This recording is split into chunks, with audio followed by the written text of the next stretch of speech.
हा गुलाम असलेला महाराष्ट्र परकीयांच्या तावडीतून सुटका करून घेण्यासाठी छत्रपती शिवाजी महाराजांनी एक स्वराज्याचं स्वप्न पाहिलं।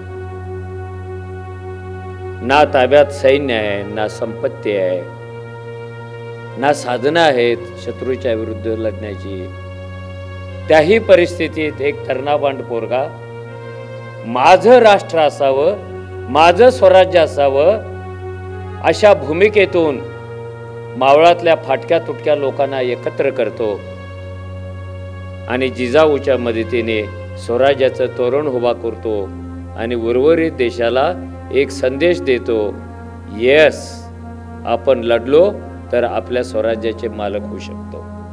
हे शिवाजी महाराजांचं नुसतं स्वराज्य नव्हतं, तर हे पहिलं स्वराज जिथे धर्मनिरपेक्षतेचं तत्व अवलंबले गेलं। हे पहिलं स्वराज जिथे स्त्रीला प्रतिष्ठा होती। हे पहिलं स्वराज ज्यांना अंगात कपडे नाहीत, खायला नाही, प्यायला नाही, पण स्वराज्य निर्मितीसाठी तलवारीची पाती हलवत फिरणाऱ्या सामान्य माणसांना एकत्र करणारं पहिलं स्वराज्य। स्वराज्याची स्थापना एक राजकीय क्रांती करण्याचं काम छत्रपती शिवाजी महाराजांनी केलं। तिथे सामाजिक क्रांती करण्याचा पाया महात्मा फुल्यांनी घातला। त्या पायाची भिंत राजर्षी शाहू महाराज झाले आणि डॉक्टर बाबासाहेब आंबेडकर त्या इमारतीचा कळस झाले। ही आपली महापुरुषांची एक मालिका आहे। या देशात महाराच्या पोटी एक पोरगा जन्माला येईल आणि तो देशाची राज्यघटना लिहिल असं भविष्य सटवीनं कधीच सांगितलं नव्हतं आणि ते खरं ठरलं। ह्या उपमांच्या पलीकडे जाऊन, ह्या विशेषणांच्या पलीकडे जाऊन जर आपण पाहण्याचा प्रयत्न केला तर तिथे एक असा महानायक दिसतो जो हे राष्ट्र घडवण्यासाठी, राष्ट्र निर्मितीसाठी आपलं खूप प्रचंड मोठं योगदान देतो। हे शिक्षणाचं जे तंत्र आहे हे बाबासाहेबांना मुळातच महात्मा फुल्यांच्या परंपरेतून, त्यांच्या एका अखंडातून, त्यांच्या शैक्षणिक क्रांतीतून मिळालेलं होतं। ज्याच्याकडे अविद्या आहे तो मी माणूस आहे असं सांगू सुद्धा शकत नाही, कारण शिक्षणाशिवाय तुम्हाला माणूस म्हणून चेहराच प्राप्त होत नाही। बाबासाहेबांनी प्रियांबलच्या सुरुवातीला आम्ही भारताचे लोक हे 3 शब्द लिहिले आणि इथले सगळे दरिद्री लोक, इथले सगळे गुलाम लोक एका रात्रीमध्ये एका शब्दाने ह्या अखंड भारताचे मालक झाले। ह्या सगळ्यातून आपण गेली 75 वर्षे बाबासाहेबांच्या एका कर्तृत्वाची निशाणी, जिनं आपल्याला गुलामीतून मुक्त केलेलं आहे, ती निशाणी आपण सांभाळायला पाहिजे। नाही सांभाळली तर एका लाईनीमध्येच परिणाम होणार आहे, तो म्हणजे पुन्हा तुम्ही गुलाम होणार।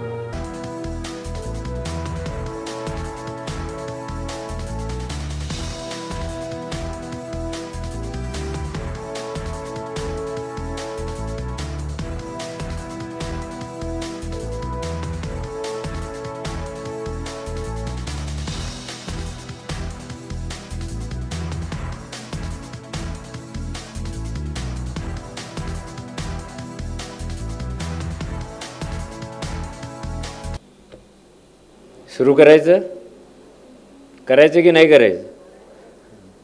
सर्वांना जय भीम। मित्र हो, मला असं मनापासून वाटत होतं की छत्रपती शिवाजी महाराज, महात्मा ज्योतिराव फुले आणि डॉक्टर बाबासाहेब आंबेडकर यांच्या जीवनावर जे सादरीकरण झालं तिथेच आपला कार्यक्रम थांबायला पाहिजे होता। इतकं सुंदर सादरीकरण मी कोणत्याही कॉलेजमध्ये पाहिलेलं नाही आहे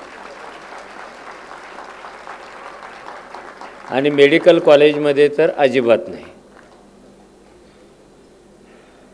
मी पुढे बसून पाहत होतो आणि एक क्षण माझं अंतर्मन असं सांगत होतं की आपण खालून धावत स्टेजवर जावं आणि सावित्रीबाईची भूमिका करणाऱ्या आणि ते करत करत सावित्रीबाईच झालेल्या मुलीच्या पायावर निवांतपणे डोकं टेकवावं, इतका मी सद्गतीत झालेलो होतो।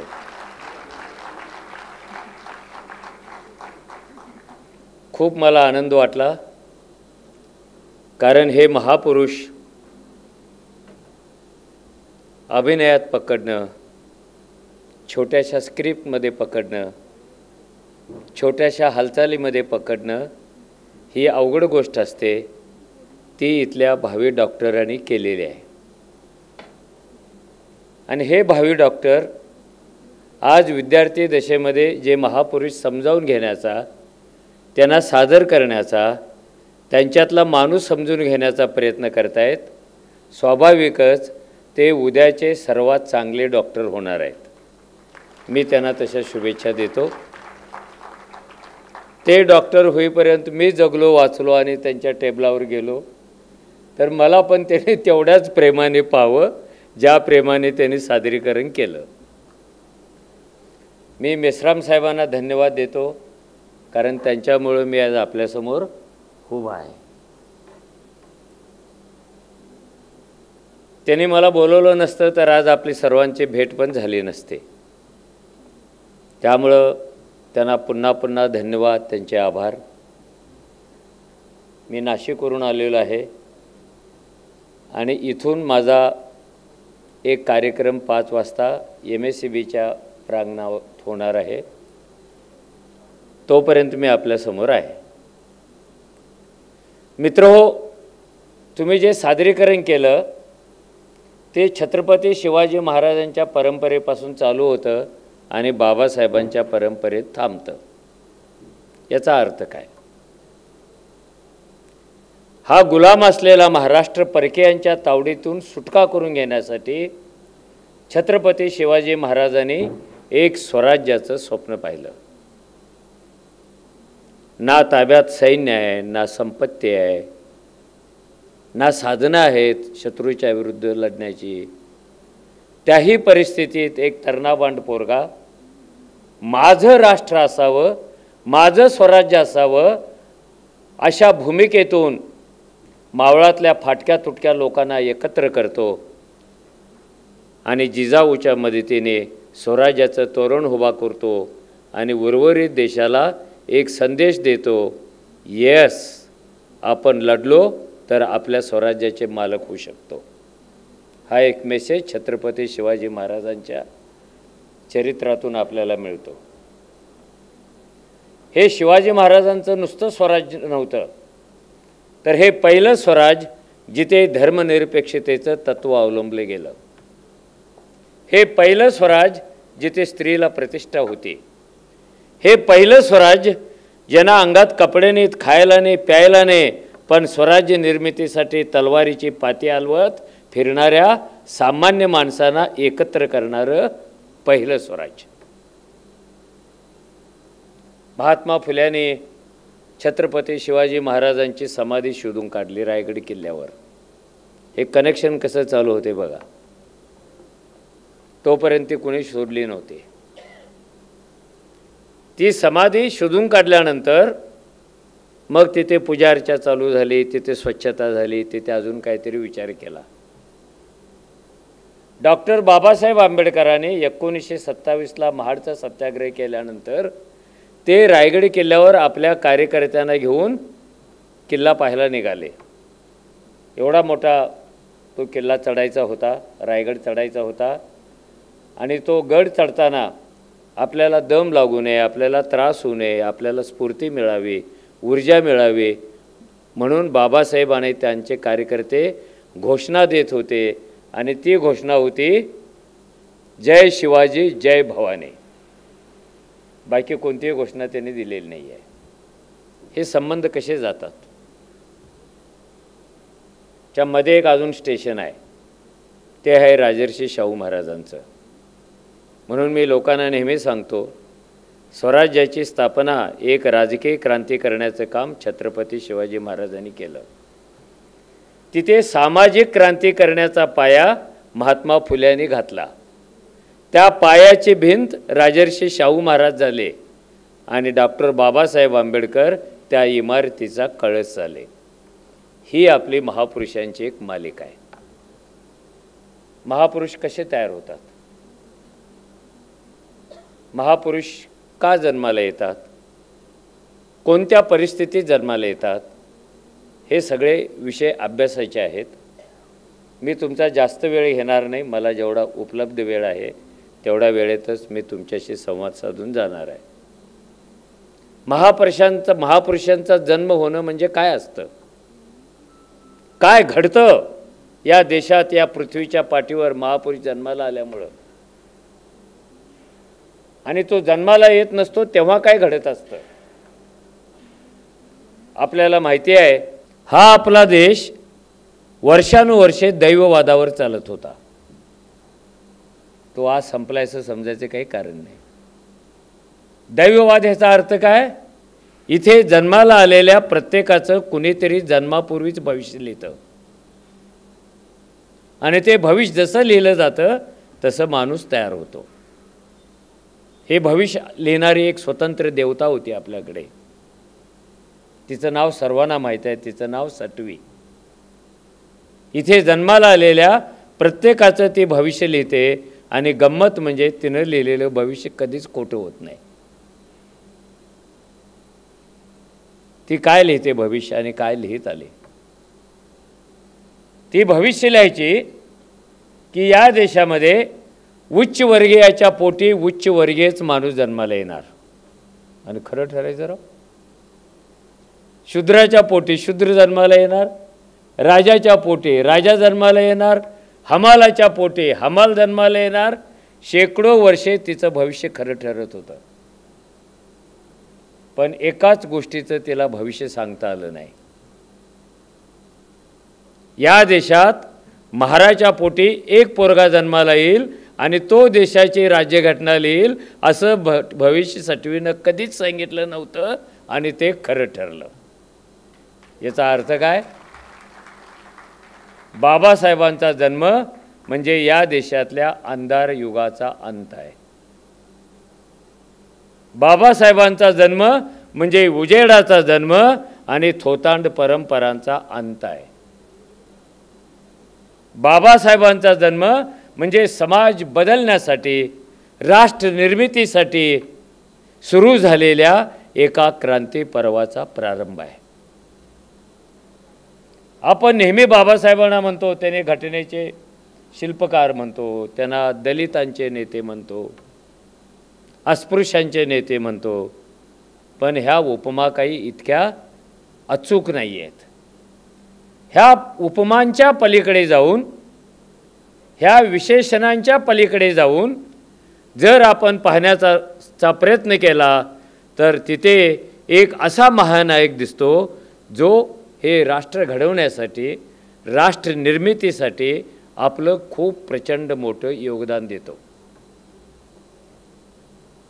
हे राष्ट्र कोण जन्माला घालतं? राष्ट्र कधीही स्वर्गातून टपकत नसतं खाली. राष्ट्र कोणत्याही दैववादातून जन्माला येत नाही.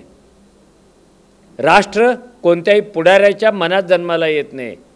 राष्ट्र त्या त्या भूगोलातल्या, त्या त्या प्रदेशातल्या फाटक्या तुटक्या माणसांच्या मनात पहिल्यांदा जन्माला येतं, आणि ते स्वप्न पूर्ण करण्यासाठी महापुरुष प्रयत्न करत असतात.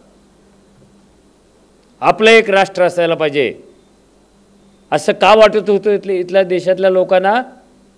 कारण ते हजारो वर्षे कुणाचे ना कुणाचे तरी गुलाम होते, गुलामीला कंटाळलेले होते, आत्मसन्मानापासून दूर होते, सन्मानापासून दूर होते, छळाचे आणि पिळवणुकीचे फक्त हकदार होते. राष्ट्र कसं तयार होणार आहे? आणि या देशात इंग्रज आले आणि राष्ट्रवादाला पहिल्यांदा सुरुवात झाली. ती का सुरुवात झाली? या देशातले जेवढे मोठे विचारवंत आणि नेते होते ते इंग्लंडला जाऊन लोकशाही काय असते ह्याचा अनुभव घेऊन इथे आले होते, आणि प्रत्येकाच्या मनामध्ये एक लोकशाहीसाठी जागा तयार होत होती. अपने भी डेमोक्रेसी चाहिए, अपना भी राष्ट्र चाहिए. असंच तुम्ही सगळे बघा, हे काही योगायोग नाही आहे. जे बॅरिस्टर होऊन आले ते लोकशाहीची ऊर्जा घेऊनच आलेले आहेत, प्रेरणा घेऊनच आलेले आहेत. बाबासाहेबांना आपण एक राष्ट्र निर्माता असं का म्हणतो? अनेक राष्ट्र निर्माते आहेत, त्यात बाबासाहेबांचं स्थान पण महत्त्वाचं आहे.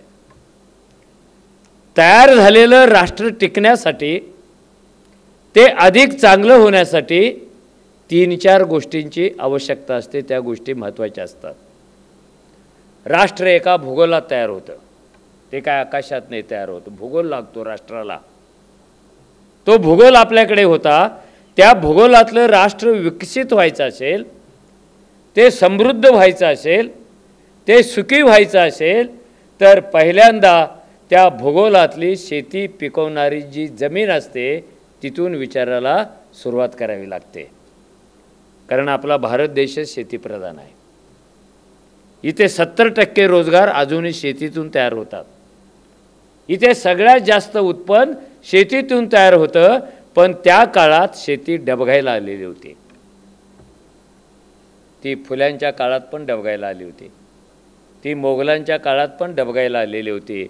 आणि शेतकरी सातत्याने कर्जबाजारी, शेतकरी सातत्याने दरिद्री आणि आजच्या प्रमाणात तो आत्महत्येचा धनी होता. आज पण जर तुम्ही काढलं तर महाराष्ट्रात असा एक पण दिवस उगवत नाही की ज्या दिवशी कमीत कमी 4 शेतकऱ्यांनी आत्महत्या केलेल्या नाही आहेत. ही एक मोठी मरणाची परंपरा आहे. हे असं का होतं आणि हे थांबवायचं कसं, का होतं आणि थांबवायचं कसं, याची पहिल्यांदा मीमांसा बाबासाहेबांनी अतिशय तरुणपणे साऊथ बरो कमिशन समोर केली. बाबासाहेब ह्या देशातले अतिशय तरणे बांड पहिले त्या कमिशन समोर जाऊन आपल्या मनात जे काय होतं ते 34-40 पानाचं निवेदन आणि त्याच्यात त्यांनी चर्चा केली. अशी चर्चा पहिल्यांदा महात्मा फुल्यांनी केली. पण महात्मा फुल्यांचं कार्यक्षेत्र महाराष्ट्र पुणे एवढ्यापुरतं मर्यादित होतं. आणि बाबासाहेबांनी त्या कमिशन समोर शेतकऱ्याची दुःख मांडताना त्या कमिशनला असं वाटत होतं की जणू बाबासाहेबच एक शेतकरी आहेत. पण त्यांना शेती नव्हती, त्यांना जमीन नव्हती. पण त्यांनी प्रचंड अभ्यास परदेशात आणि इथे आल्यानंतर केलेला होता. ही शेती घाट्यात काय येते, इथे प्रत्येकजण म्हणतो शेती परवडत नाही, शेती परवडत नाही. का परवडत नाही? जेवढा उत्पादन खर्च असतो तेवढी त्याला किंमत मिळत नाही. का परवडत नाही? पाऊस कधी येतो कधी गायब होतो, परवडत नाही. का परवडत नाही? बाजारपेठा नाही आहेत. का परवडत नाही? बाजारपेठेत स्वतःची मालकी नाही आहे.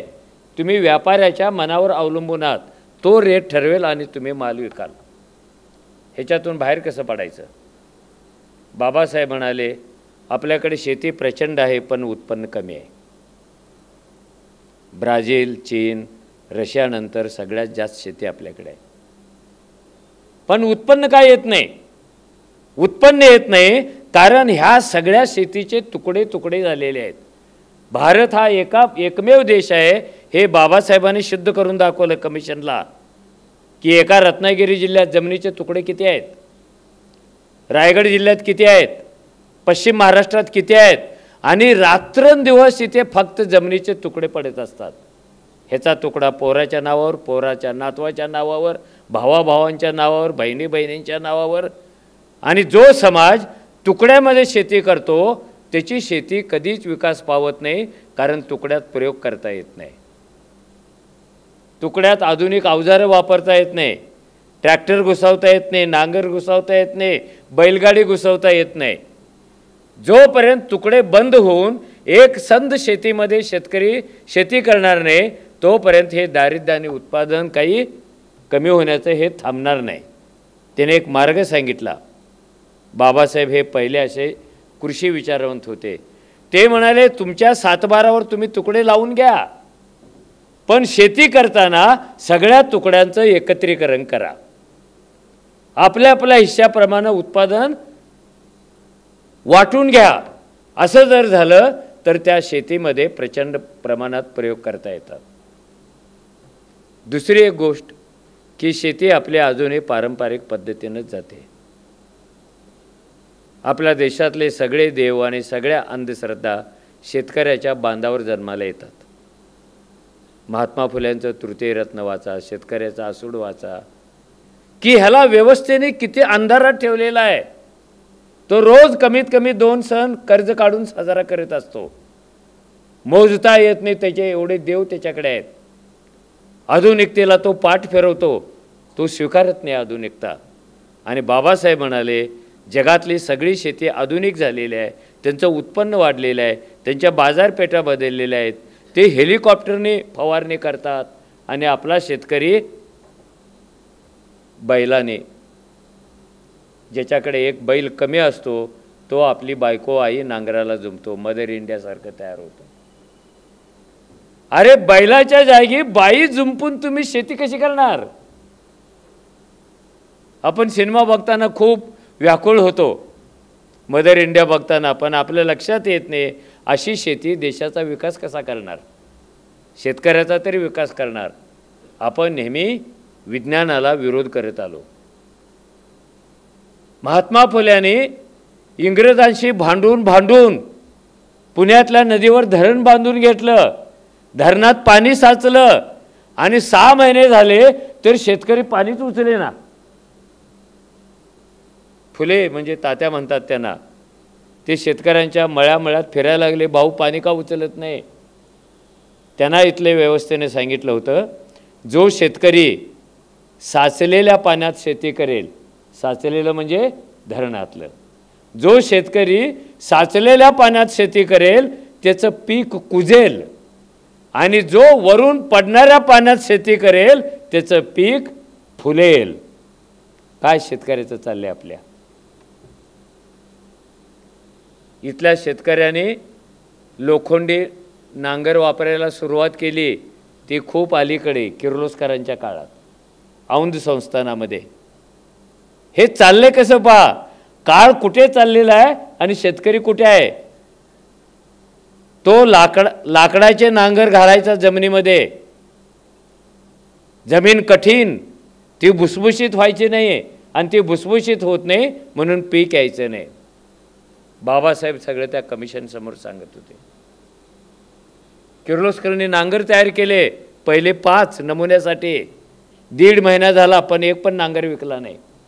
मग त्यांनी स्कीम काढली, एक के ऊपर एक फ्री. मग पहिले 2 नांगर कापले. जो विज्ञानाकडे पाठ फिरवतो त्याचं भविष्य कधीच चांगलं नसतं, त्याचं वर्तमान पण चांगला नसतो. काय करायचं, 2-3 मुद्दे मांडले त्याने की आपल्या शेतकऱ्यांना तातडीनं आधुनिक केलं पाहिजे, जगात काय चाललेलं आहे ह्याच्याशी त्यांची सांगड जोडली पाहिजे.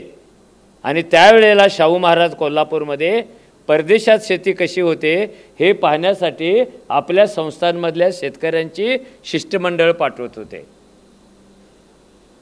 1920च्या अगोदर 30च्या मध्ये आणि माणगाव परिषद झाल्यानंतर पुढे शाहू महाराजांचं निधन झालेलं आहे आणि त्यांच्या क्रांतिकारी कल्पना बाबासाहेबांनी लक्षात ठेवलेल्या आहेत. त्यामुळे आपण सुट्ट्या बाबासाहेबांचा विचार करू शकत नाही. ही एक क्रांतिकारी विचारांची साखळी आहे, ती कडी एकामेकात गुंतलेली आहेत. एक कडे तुम्ही काढू शकत नाही, सगळी साखळी तुटते. ती अख्खी साखळी लक्षात घेऊन घ्यायला पाहिजे. बाबासाहेब म्हणाले आपल्या शेतकऱ्यांचं अजून एक दुःख आहे, पाणी. आणि ते दुःख का तयार झालं, भारता एवढं पाणी अन्य देशामध्ये कुठेच नाही, पण भारतात जे पाणी तयार होतं ते शेतीसाठी वापरताच येत नाही. धरणं नाही आहेत. गंगा, गोदावरी, नर्मदा यासारख्या मोठ्या नद्या प्रचंड पूर घेऊन वाहतात आणि डायरेक्ट कुठल्या तरी गावाला बुडवतात, शेतीला बुडवतात. पाणी हे सगळं माणसाला मारण्यासाठी कारणीभूत ठरतं. बाबासाहेब जेव्हा व्हाईसरायच्या मंत्रिमंडळामध्ये सार्वजनिक खात्याचे पण मंत्री होते तेव्हा त्याने एक स्ट्रॅटेजी तयार केली. नद्यांचं पाणी वाया जाऊ नये म्हणून मोठ्या प्रमाणामध्ये धरणं बांधण्याची मोहीम चालू करायला पाहिजे. पाणी अडवायचं आणि शेतकऱ्यांच्या शेतीला द्यायचं.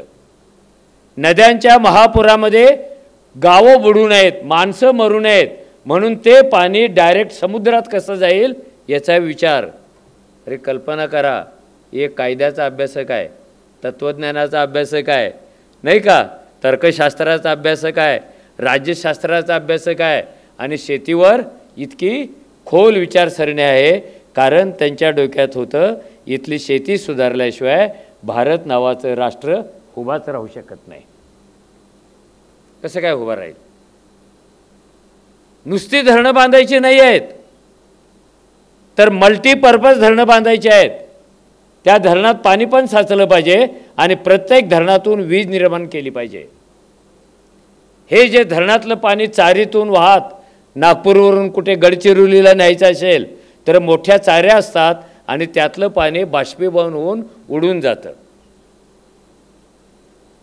काहीच पाण्याचा उपयोग नाही. ते त्या गावी जाईपर्यंत 25-30% पाणी बाष्पीभवनात खलास झालेलं असतं आणि नुसतं पाणीच वाहतं. बाबासाहेब म्हणाले त्या चाऱ्यांचा मल्टीपर्पज उपयोग करा, त्याच्यातून पाणी पण वाहू दे. चाऱ्याच्या दोन्ही बाजूने औषधी वनस्पतीला लावा. आपल्याकडे गरीब लोक आहेत, सगळ्यांना डॉक्टर मिळत नाहीत, डॉक्टर संख्येनं कमी आहेत आणि काही आजारी पडले तर ते औषधी वनस्पती खाऊन ते जगतील. म्हणजे धरणाचा वापर काय? पाणी. धरणाचा वापर काय? औषधी वनस्पती दोन्ही बाजूने. आणि धरणाचा वापर काय?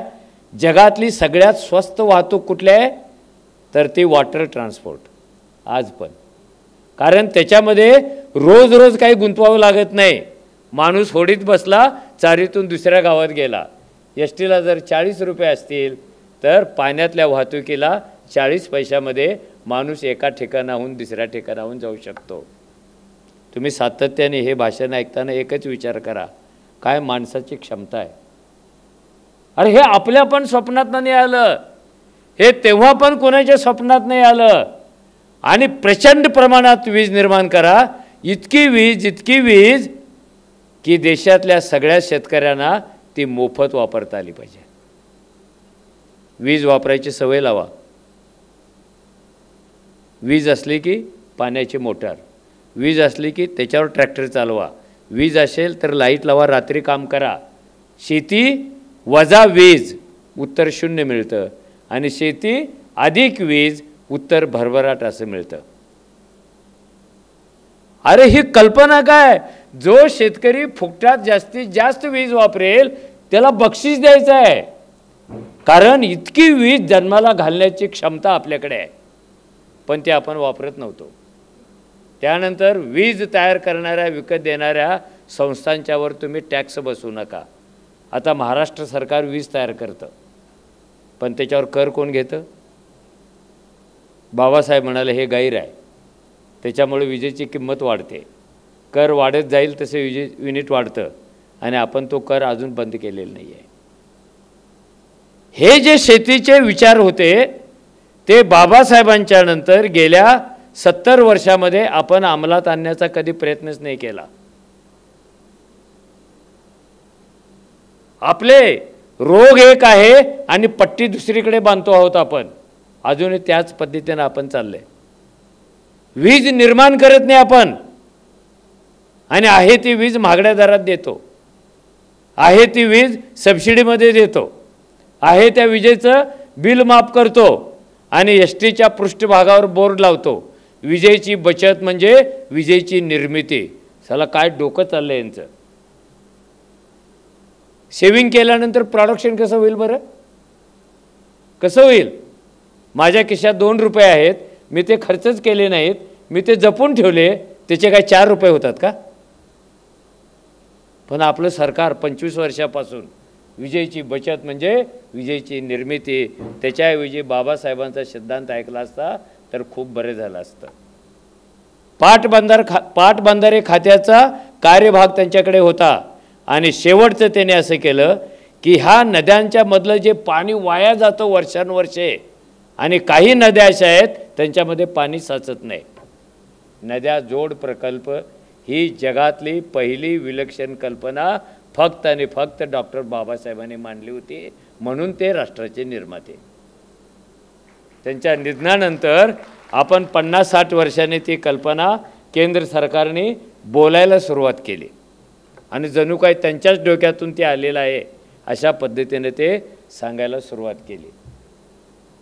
ही जी शेती आहे हिचं अजून एक दुःख होतं की ही शेती तुकड्या तुकड्यात असल्यामुळं तिचे मालक पण खूप आहेत. सर्वसाधारणपणे रोज 50,000 ते 1,00,000 तुकडे आपल्या देशात आज शेतीचे पडतात. तेवढे नवीन मालक तयार होतात. मग दुसरा विषय येतो शिक्षण. जो समाज निरक्षर आहे तो राष्ट्र घडवू शकत नाही, टिकवू शकत नाही, राष्ट्र विकसित करू शकत नाही, कारण राष्ट्राचा पाया कॉमन माणूस असतो आणि त्याला शिक्षणाची आवश्यकता असते. हे शिक्षणाचं जे तंत्र आहे हे बाबासाहेबांना मुळातच महात्मा फुल्यांच्या परंपरेतून, त्यांच्या एका अखंडातून, त्यांच्या शैक्षणिक क्रांतीतून मिळालेलं होतं. जसं बुद्धाने सांगितलं दुःखाचं कारण तृष्णा असते, तसं महात्मा फुलेने एक दुसरं कारण शोधलं ज्याचा सादरीकरणामध्ये उल्लेख आला होता. त्याचा अखंड केला त्याने, आणि तो अखंड काय होता? विद्येविना मती गेली, मतीविना नीती गेली, नीतीविना गती गेली, गतीविना वित्त गेले, एवढे सगळे अनर्थ एका अविद्येने केले. ज्याच्याकडे अविद्या आहे तो मी माणूस आहे असं सांगू सुद्धा शकत नाही, कारण शिक्षणाशिवाय तुम्हाला माणूस म्हणून चेहराच प्राप्त होत नाही. अतिशय कोवळ्या वयात असल्यापासून बाबासाहेबांनी शिक्षणावर बोलायला आणि लिहायला सुरुवात केली. शिक्षणाची स्ट्रॅटेजी कशी असायला पाहिजे यातला निम्मा उच्चार त्यांनी माणगाव परिषदेमध्ये केला होता ठरावांच्या माध्यमातून. निम्मा त्यांनी नागपूरच्या परिषदेमध्ये केला होता. त्याच्या अगोदर महाडच्या सत्याग्रहात केला होता. त्याच्या अगोदर काळारामाच्या सत्याग्रहात केला होता.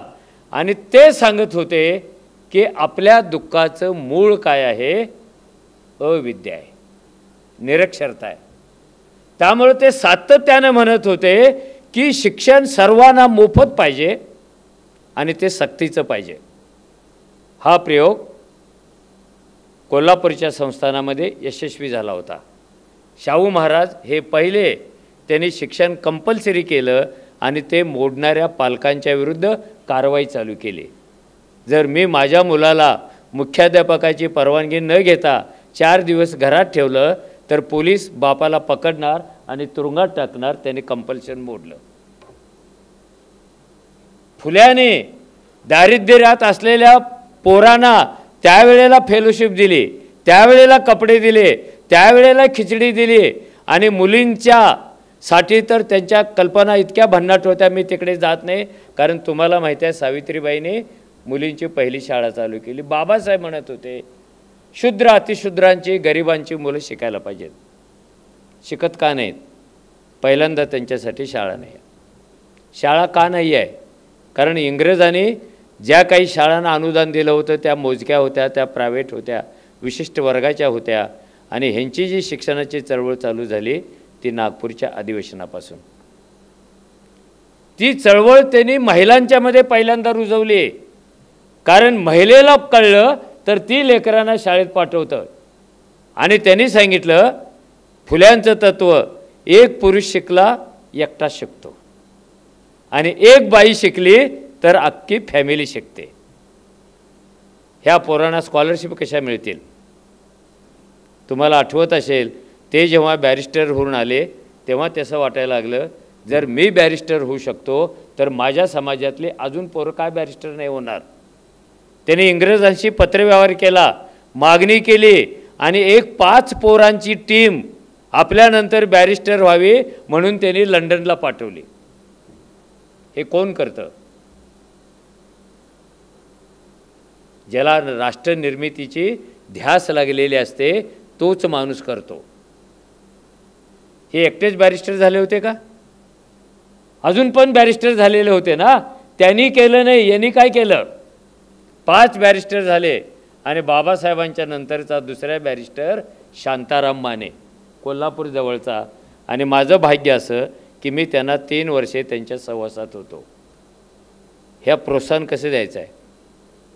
आणि त्यांच्या डोक्यात एकमेव विचार होता की हे जग, हा समाज, ही व्यवस्था शस्त्राने बदलत नसते तर ती शिक्षणाने बदलत असते. ह्यांना सांगायचं कसं?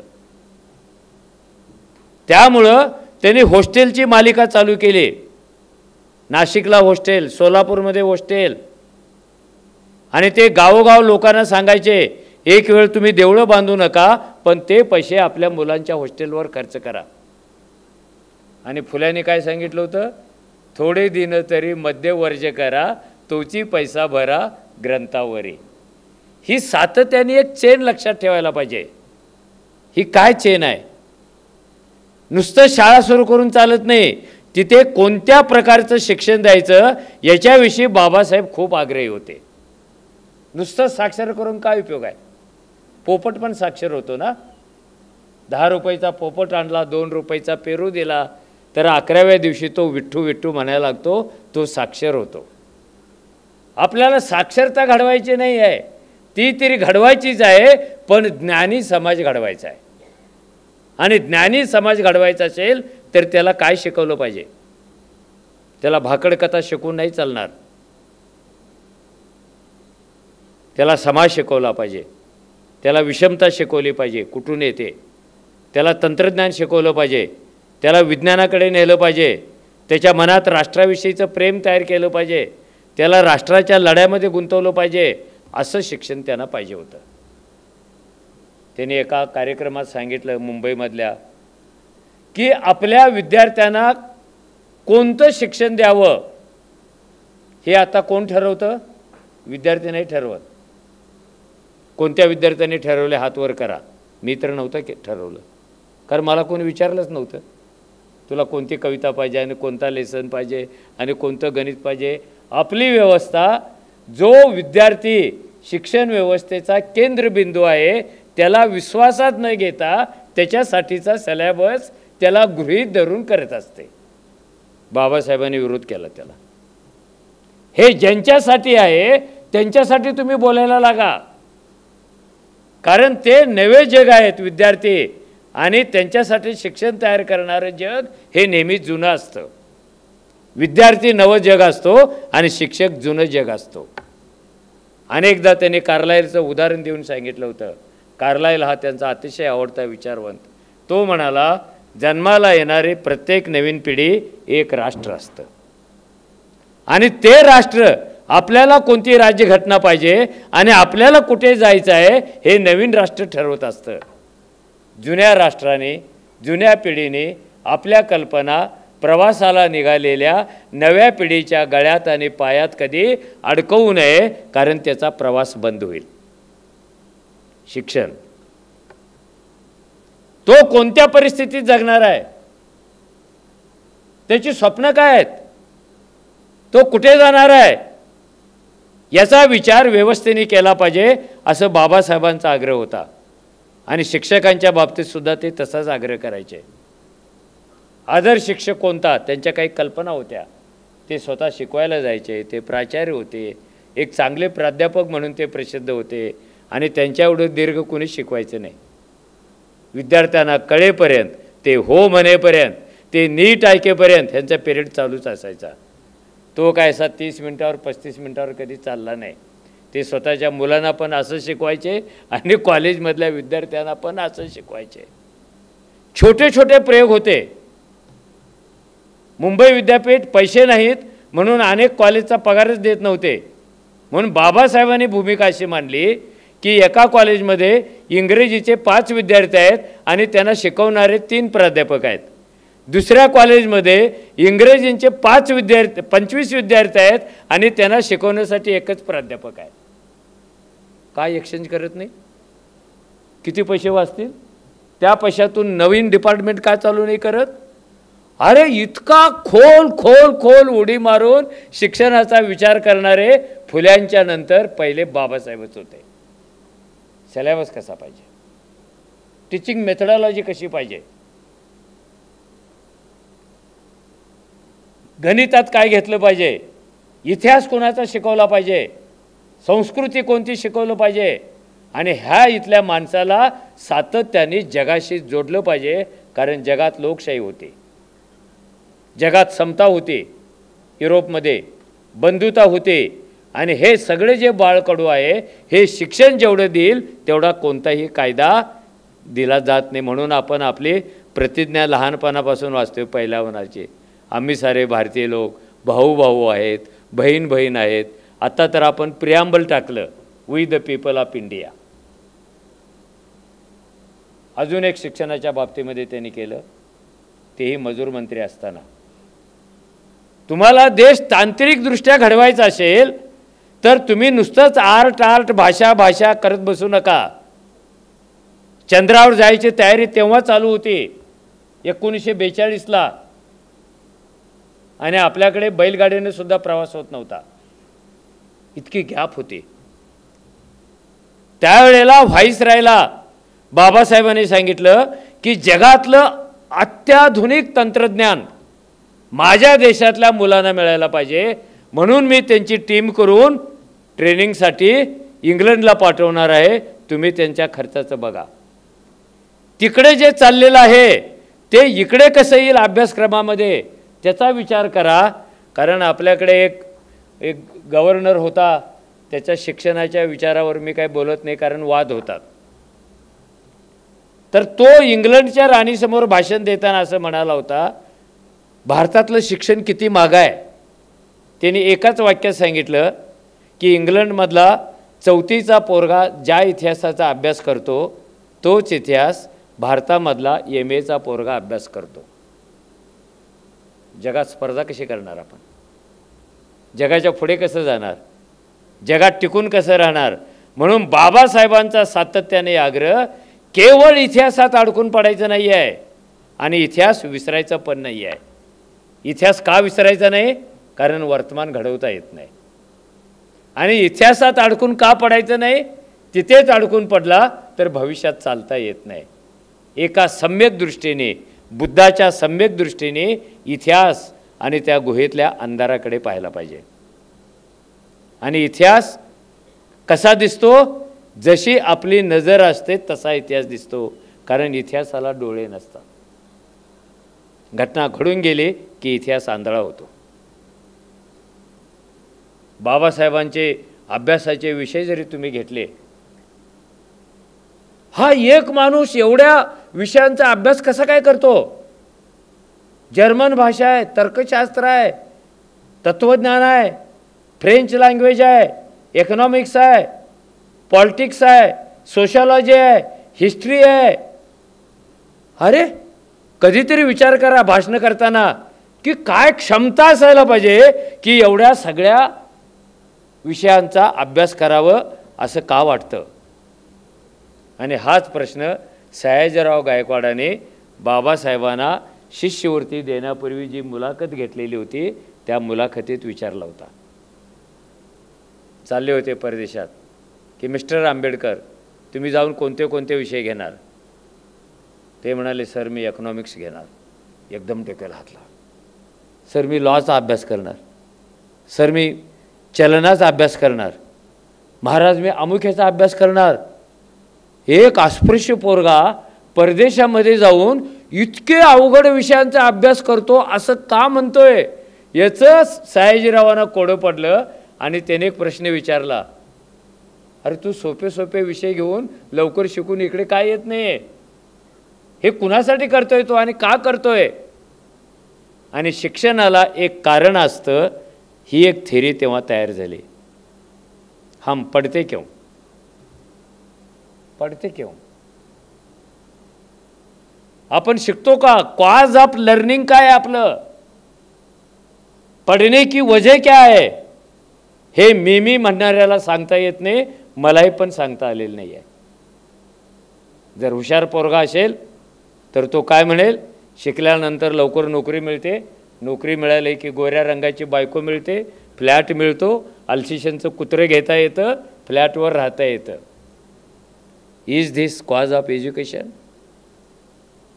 Is this cause of learning. आणि बाबासाहेबांनी शिकावं का याचं पहिलं क्रांतिकारी कारण सयाजीरावांशी बोलताना त्यांनी सांगितलं. ते म्हणाले, महाराज तुम्हाला कोणी सांगितलं मी स्वतःसाठी शिकतोय, हू टोल्ड यू, हे विषय मी माझ्यासाठी घेतोय असं कोणी तुम्हाला सांगितलं.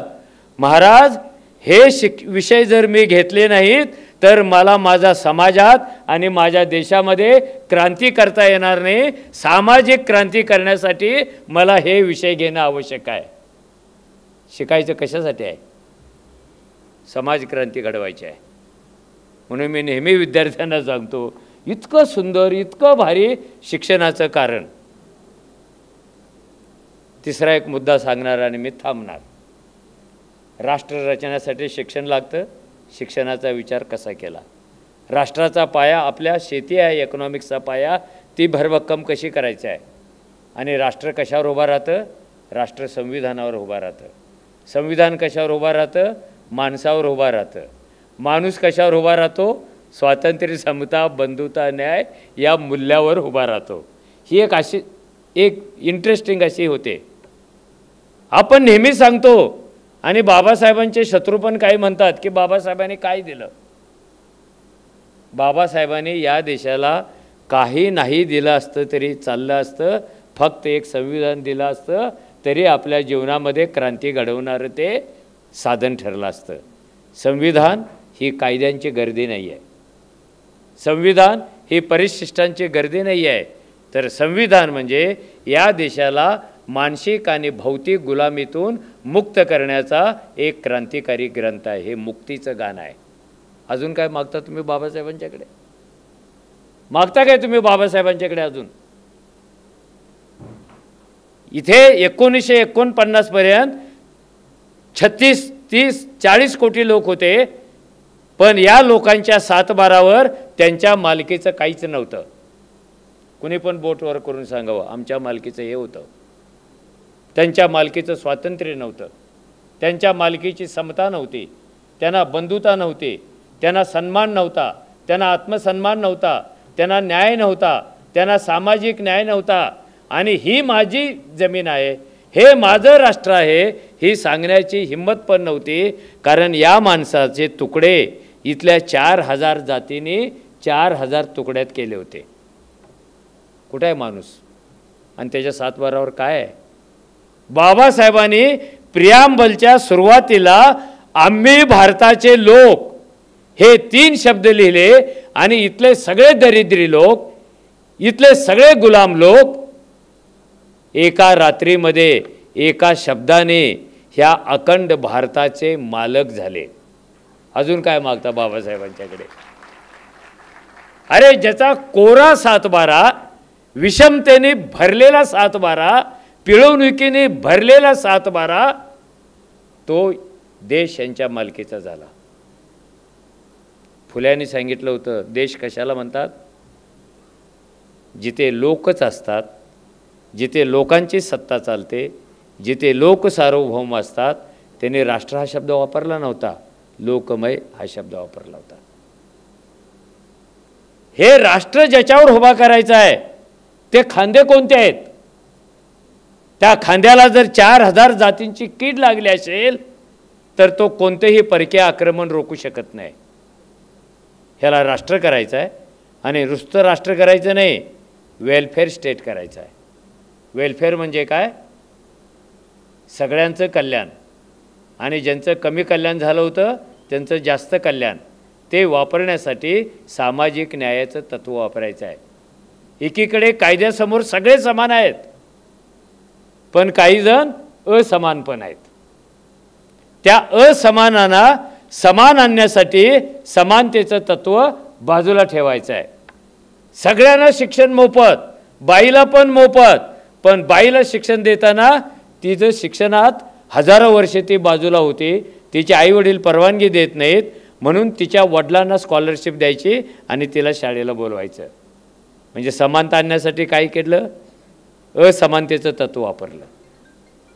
तिला पण खिचडी द्या, तिला पण कपडे द्या, तिला बसचा पास द्या, तिला MA पर्यंत. अरे तिचा बॅकलॉग प्रचंड राहिलेला आहे आणि तो भरून काढायचा असेल तर समानतेचं तत्त्व वापरून चालत नाही, असमानतेचं तत्त्व वापरावं लागतं. ते पुन्हा पुन्हा बाबासाहेबांनी सांगितलं. ही जी लोकशाही आहे, लोकांना अचंबा वाटावी अशी, लोकांना कळलंच नाही. अरे माझ्या मताची जेवढी किंमत आहे ना तेवढ्याच राष्ट्रपतीच्या मताची किंमत आहे. रस्त्यावर भीक मागणाऱ्या भिकाऱ्याच्या मताची जेवढी किंमत आहे तेवढी करलो दुनिया मुठ्ठी में म्हणणाऱ्या अंबानीच्या मताची तेवढेच आहे. काय पॉवरफुल आहे वोट आहे. पण आपण त्याच्यासाठी लढलो नाही. आपल्याला फुकटात मिळालं म्हणून आपण त्याचं कधी महत्त्व समजूनच घेत नाही. हा आंबेडकर भारत आहे. हा जसा गांधीयन इंडिया आहे तसा हा आंबेडकरी इंडिया आहे. आणि आंबेडकरी इंडियामध्ये प्रारंभ, मध्य आणि शेवट फक्त माणूस आहे, त्याची समता आहे. नुसतं बघा तुम्ही, आपल्या बरोबरच अन्य देशात सुद्धा जगण्याचा हक्क आहे, राईट ऑफ लिव्हिंग, मरायला परवानगी नाही आहे, आत्महत्या करायला कुठेच परवानगी नाही. पण नुसता जगण्याचा हक्क देऊन कसं चालेल? जगण्याची साधनं द्यावी लागतात. जगण्याचा हक्क दिला आणि खायला भाकरी नसेल तर मरणार तो. जगण्याचा हक्क दिला पण नोकरी नसेल तर तो मरणार. जगण्याचा हक्क दिला पण नोकरी मिळवण्यासाठी शिक्षण नसेल तर तो मरणार. जगण्याचा हक्क फुलफिल व्हायचा असेल तर ह्या राष्ट्राला उभा राहण्यासाठी अनेक टॉनिक त्यांनी दिलं. हे राष्ट्र कशासाठी वापरायचं आहे? राष्ट्र तयार झालं पण वापरायचं कशासाठी? तर हे वेलफेअर स्टेट आहे. आणि वेलफेअर स्टेटच्या सगळ्या कल्पना ह्या बाबासाहेबांच्या डोक्यातून आलेल्या आहेत. संविधान समितीमध्ये त्याने आग्रह धरलेला आहे. एक काळ अशी चर्चा होती, ही राज्यघटना कुणाला अर्पण करायची? ह्या सगळ्यातून आपण गेली 75 वर्षे बाबासाहेबांच्या एका कर्तृत्वाची निशाणी, जिनं आपल्याला गुलामीतून मुक्त केलेलं आहे, ती निशाणी आपण सांभाळायला पाहिजे. नाही सांभाळली तर एका लाईनीमध्येच परिणाम होणार आहे, तो म्हणजे पुन्हा तुम्ही गुलाम होणार. ज्यांना गुलाम व्हायचं आहे त्याने हात वर करावं, कुणी करत नाही. आणि ज्यांना जर हात वर करायचं नसेल तर संविधानाचं संवर्धन, संविधानाचा प्रचार, संविधानाचं रक्षण, संविधानाचा अभिमान बाळगण्याची एक प्रतिज्ञा करून आपण आज इथून जावं असं मला वाटतं. खूप शांतपणे ऐकलं, कारण डॉक्टर असल्यामुळे शांतच ऐकणार. धन्यवाद तुम्हाला.